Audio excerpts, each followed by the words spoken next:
Hello and welcome back to Oxygen Not Included. In previous episode I built the industrial sauna and said that I will make a sleetweed farm. As you can see I did that, but for now I haven't selected sleetweed to grow, mainly because we don't have any grains. But don't worry, I scouted the ice biome and found 54 grains here that are deep frozen and haven't spoiled yet. I will dig out the tile beneath it and then I can plant them in the farm. I both want to cool down the room for sleetweed to grow and provide them with radiation so that they can mutate. The best way for that is having Weezwort next to them, and if you plant something in a flower pot, it won't require fertilizer as far as I'm aware. The problem is that you don't have an option in the menu for Weezwort. This is an exploit, but it is in my okay to do list. So what you can do is have a pip plant something in a flower pot. As you can see, I've already built a setup to do that. I'm going to build a pot in this specific location because there's a sand tile above it. And if I dig the tile beneath the sand, it will fall down and entomb the pot. And I want to do that so that the pip will plant it in the sand, since it is considered a natural tile. The pip is moved, the pot is entombed, and I just moved a Weezwort seed. This plant will require phosphorite as a fertilizer and gives off chill and radiation, but if planted in a pot, the fertilizer is no longer needed apparently. Wow, that was the fastest a pip planted something for me. I can select the pot now and then copy its setting over to any flower pot that I want. You can see they are now highlighted and our farmer will come and plant seeds in them. But I don't have that many seeds as you may know. Which brings us to the next exploit, seed duplication. You can research these conveyor meters and it allows you to duplicate the seeds. I will set it to 0.0001, that equals to just 1 gram. I want to load it with sand and remove just 1 gram. I have moved 1020 kilograms of sand into this storage bin because this conveyor loader can store 1000 kilograms and it needs a connected conveyor rail which can store 20 kilograms. So with this amount of sand we can fill the loader and use all of our sand. But I don't want to fill it all the way, it should say storing 999 kilogram here. I want this loader to be a few grams less than maximum 1000 kilogram. To do that I have to remove a few grams from the system with the help of this conveyor meter. Okay, let me pause for a second. I want to drop this sand out of the bin. Let me unselect that. And I want to select sand for this conveyor loader instead. There we go, it removed 1 gram and then I have to deconstruct the conveyors to get the rest of the sand back.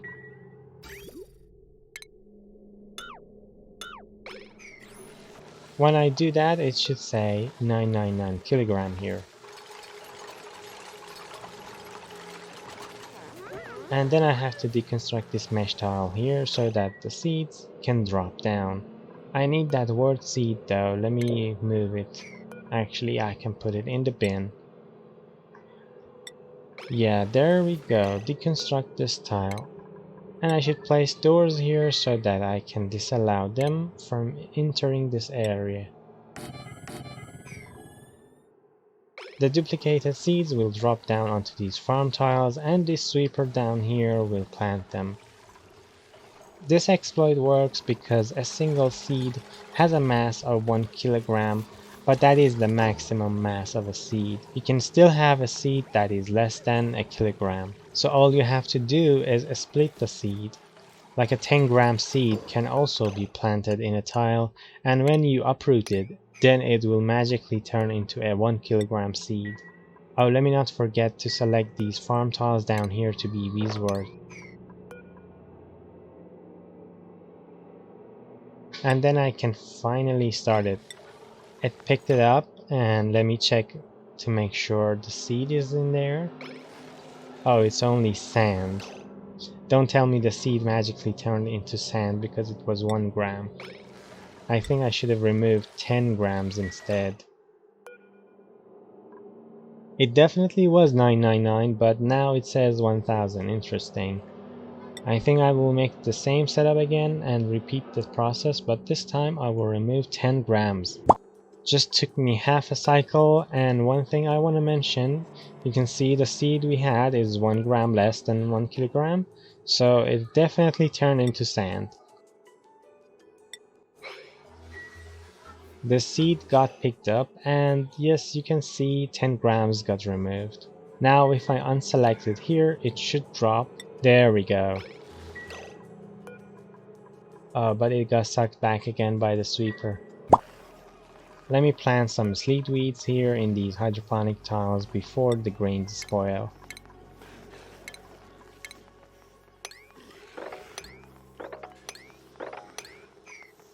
And they need water to grow. This farm is cold, so better use insulated pipes for the water input.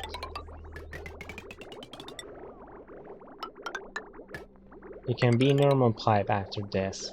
And jump across that polluted water line with a bridge. These resorts give off radiation, as you can see, and it may not be safe to go there without protection. I've already researched lead suits that will protect the duplicants from radiation, and we can place 2 docks here, enough for a farm. There is already an oxygen pipeline only connected to the Atmos suits. I will use that for the lead suits as well. The power line is also conveniently close by, and done. I have the blueprint, let's see. This duplicant here could become useful in Gurisora, so please welcome number 20 to the colony.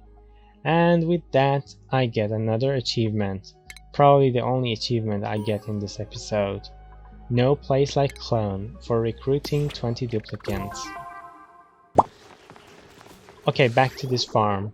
It will cool down over time because this polluted water is passing through some radiant pipes. And the source is the same geyser that I tamed before. You can see 5 kilogram packets of water come in, and when they pass this bridge, they get filled back to 10 kilogram. And the temperature of this cooling loop is about 16 degrees for now, when it goes into the base. Oh, I forgot to deconstruct this bridge. We are no longer filling the loop up here. I will have to monitor the temperature later. I don't want it to go too low, but I'm sure our base will produce more heat later, so I probably don't have to worry too much. Doing it like this saves a little bit of power that would be spent on cooling the loop. Instead we use a little bit of chill that the geyser has. Okay, let me start up another refinery by completing the cooling loop for it. I don't have enough copper for it yet, so I guess I will replace some of the segments with something else. I will leave this in the background. Just under our sleet wheat farm, I am building a few fertilizer synthesizers to produce fertilizer with some of our excess polluted water from bathroom. They don't require any duplicate interactions, so I can automate them. 2 auto sweepers can do the job of delivering the necessary materials needed to make fertilizer. And conveyor receptacle is what the materials can be shipped and get stored in and picked up by the sweeper later. Next I need to do the pipe work, and I can tell you it will get confusing and messy. I first have to get the polluted water from bathroom, nice and straight line for now. Then the clean water has to go back to the bathroom. That was the easy part. It will have excess polluted water that I have to get rid of. So when the sieve is blocked, then this pipe can continue. It has to jump over that green output of the sieve and then connect to all the synthesizers. However, 4 synthesizers are not enough to use the excess water we are going to produce because we may have up to 24 duplicants. So I want to have another overflow. When the synthesizers get full, I will redirect the polluted water to timber reeds to get used. So I need another bridge here. Let me get a hydroponic tile. There is our cooling loop passing there, and besides there is a room of hydrogen that I don't want to open up. I will just place it on top of the floor. I will cut this forward until it is finished. Oops, I made a mistake here. This bridge should have been placed the other way because our cooling loop was going to the left. Thankfully, I had the tank before the sieve, so the cooling loop did not stop and instead collected here. Oh, and I also collected some water for researching these tanks. I noticed we ran out of water. Alright, these pipes are finished. I'm only waiting for the power to start this up. Just to recap, the polluted water comes from the bathroom, jumps over, goes to the sieve, gets cleaned and goes back. The excess jumps over the sieve and primarily gets used for the fertilizer, and the excess goes to a backup polluted water removal plant called Timber Reed, which is so hungry for that stuff. Let's check. 160 kg per cycle as long as it is not stifled. These lavatories produce an excess of 6.7 kg per use, so each timber reed can support 24 duplicants. There are so many Dracos now in this room. I can check in the room overlay, but that also includes the eggs. It says 57, so let's say probably 25 Dracos are in this room.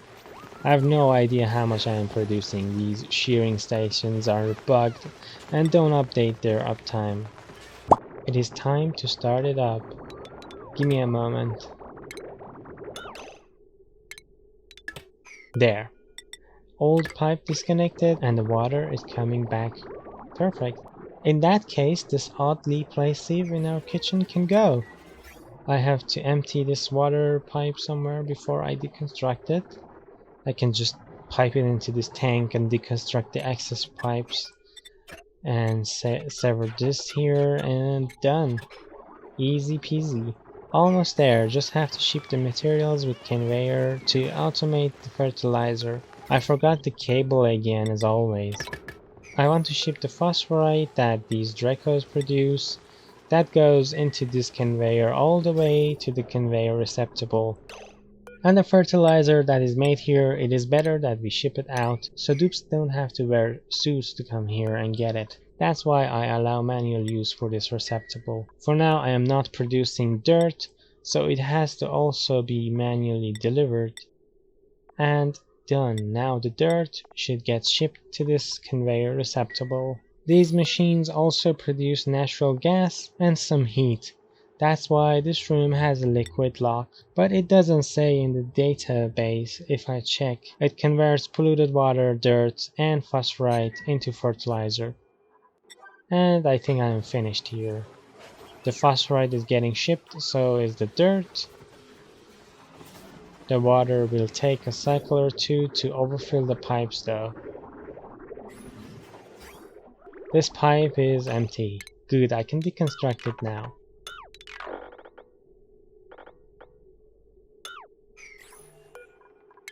But there is a pipe segment left that I could not empty. Right on the output port. And I don't think I have a dupe here with plumbing skill to empty that. Guess I will just have to merge it with our cooling loop. Not sure if it will contaminate it with germs. Here in Grisora I have made some progress. I'm preparing to seal the base and building insulated tiles around it. I have also built a bathroom setup similar to what I just built in our main asteroid. Forgot to set the directions to left side only. I have teleported a couple of timber reed seeds here to plant them for the bathroom setup, and also some naphtha for the liquid locks. I have filled the pipe with water already, and next I will demolish the old bathroom. And just like before, I will pipe all the water into this tank and then deconstruct it. This ice biome has served its purpose and it is time to say goodbye. There's a point of interest here that I want to get into. It looks like it could be another neural vasculator. It spawned at a weird location and caused this massive gap in the abyssal. This area is super cold. As you go higher towards the surface, it gets colder. I want to dig this area out, not because I need it or anything, only because the ice kept melting and I had to keep mopping the floor. That is not the biggest problem I have though. No, I'm not generating enough power. Just as soon as I started making natural tiles here to make a pip ranch to produce some dirt, I noticed I'm short on power. This POI was a neural vacillator, and we discovered an active hot-polluted oxygen vent. Really hot. This stuff is going to come out at 500 degrees Celsius. Not sure if I need it, maybe slime production? Or could just use the heat for power, we will see. I want to recruit another operator. Please welcome number 21 to the colony. Hope you will fix my power issues. I'm preparing 2 freezers here to deep freeze the food, and that will prevent them from spoiling. I want to create 1 tile of vacuum here. That is why I brought some naphtha here, and I'm going to empty it. And now I want to build a metal tile with the high thermal conductivity. Cobalt is the best of what I have got for now. When this tile gets built, it should force the naphtha up. And don't worry about the food on the ground for now. There were 2 fridges before that I deconstructed. Okay, now I want to remove the naphtha from the middle tile to leave a vacuum here. I will deconstruct the metal tile and mop it up after. If I leave the naphtha here, the cold temperature will leak out into the base. Perfect. Now someone mop that up, please. And as you can see, this tile is a vacuum. I have to clean up this place now.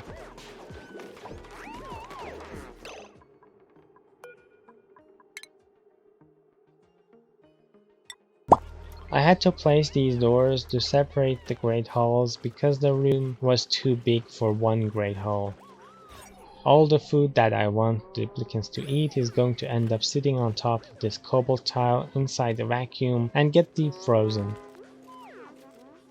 To freeze it first, I need a cooling loop, which I'm using a gas loop for this one. I will fill it with hydrogen. The thermal regulator is already built. It works the same as EcoTuner but less powerful, but it's to cool down gases. In the background I dug out this natural gas vent while it is dormant, and I want to tame it. Let's build insulated tiles around it first, because it will get toasty, and I want to pump the hot natural gas out with gas pump made of steel, which makes it resistant to heat. This stuff comes at 150 degrees Celsius. When it is finished analyzing, I can see how much is the average output and when it activates again. Let me not forget the cable and the gas pipe for this pump. I have to use insulated gas pipe to not heat up the rest of the map.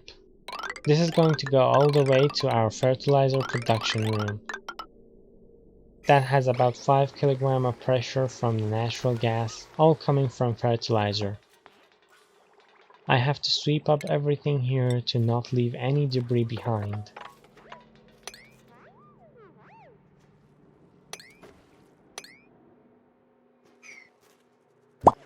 The hydrogen loop is filled and flowing.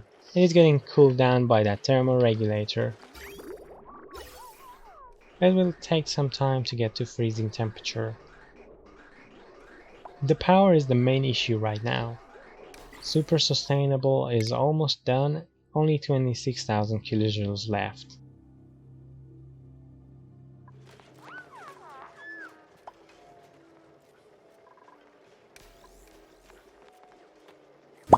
In Grisora I have built Atmo docks, and it is time to seal the base and build the Atmo suit checkpoint.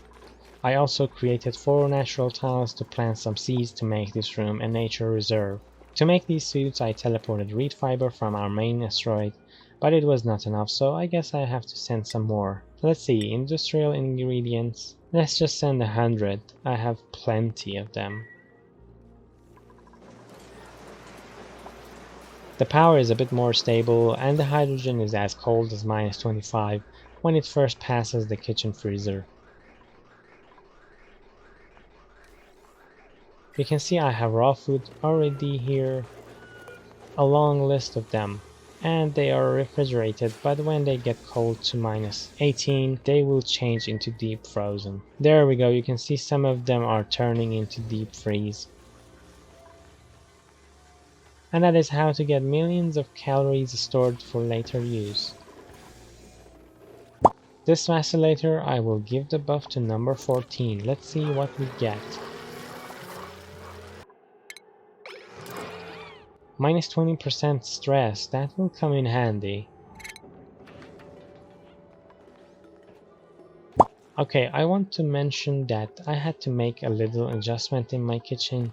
There was a possible infinite loop for the sweeper that I fixed. This conveyor loader, I want to set it to all the edibles for now. And this sweeper should pick up all the food and ship it into the freezer. And I want to allow manual use for it too, so all the food around the map gets delivered here and permanently stored. You can see it picked up all the food and it goes to the freezer.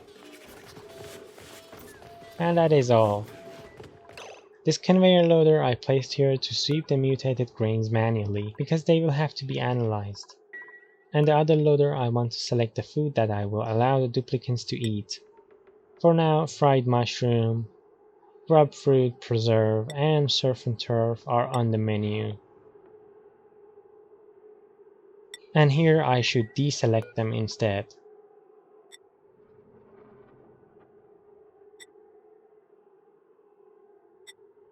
Let me double check. Yep, all good. Forgot to connect the conveyor rail here.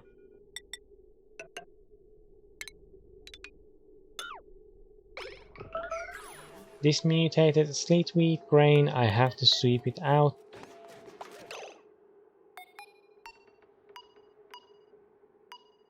Have to make sure not to skip it. Okay, got you. And sweep. That will pop out of here. Another print. Nope, not now. We are not desperate for new duplicants, so I will be super picky. Oh wow, just noticed someone is stressed. Oh no, Rising Star, why sad? If you're hungry, just go eat. Wait, I will help you out. I built luxury barracks. I will assign a bed to you. Where are you? In fact, I have enough comfy bed to demolish this normal barracks. This mutated seed should get analyzed in this building dedicated to analyze mutated seed if it had power. Oh no, Rising Star reached maximum stress and is crying. I tried so hard, you smelled flowers. You were the center of attention, you had a pleasant chit-chat. And appreciated, but sure, cried all out. Emotional damage! Oh wow, one time wasn't enough? You're at it again? Oh, that must have been tough for you. I better give you some privacy. Just a few minutes later, Rising Star has cried it all out, and now she has grabbed the surf and turf, which is a really good meal. That is what caused her stress in the first place. She decided to eat really bad food. But I'm sure after this one, she will feel better. You're gonna love this food. What? What is this face? How did you not like it when you got plus 16 morale from it? That is all the time I have for this episode. If you want to adopt a duplicant, suggest a name down in the comments. I hope you enjoyed and good luck!